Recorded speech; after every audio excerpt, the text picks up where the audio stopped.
UN Security Council members met to discuss the positive developments in negotiations between Pyongyang and Washington.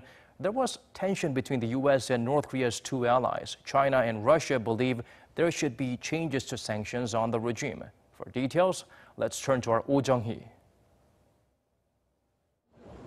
The 15 member nations of the UN Security Council gathered Thursday on the sidelines of the UN General Assembly to discuss North Korea. The meeting came after U.S. Secretary of State Mike Pompeo accepted North Korean leader Kim Jong-un's invitation to Pyongyang, and after President Trump revealed that he received another letter from Kim. Against that backdrop, it was a standoff between the U.S. and North Korea's neighbors, China and Russia, over sanctions.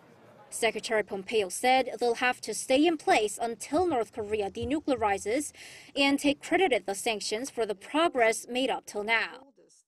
We must not forget what's brought us this far, the historic international pressure campaign that this Council has made possible through the sanctions that it imposed.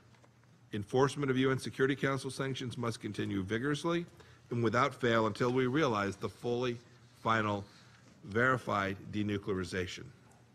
China and Russia, on the other hand, said the sanctions need to be eased. China's Foreign Minister Wang Yi pointed out that one of the Security Council provisions allows sanctions to be modified if Pyongyang is found to be complying with them. Given the positive developments, China believes that the Security Council needs to consider invoking in due course this provision to encourage North Korea and other relevant parties to move denuclearization further ahead. And Russian Foreign Minister Sergei Lavrov said sanctions can't become a, quote, instrument of collective punishment. I would just like to remind you that any negotiations are a two-way street. North Korea's actions towards gradual disarmament should be followed by easing of sanctions. There should be reaction towards every action.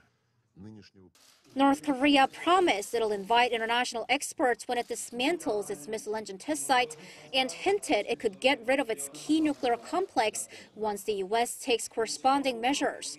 But differences remain between the U.S. and the two allies of the North over what comes next. Washington in favor of dialogue and sanctions, and Beijing and Moscow calling for rewards as the process goes forward. Oh Jung-hee, Arirang News.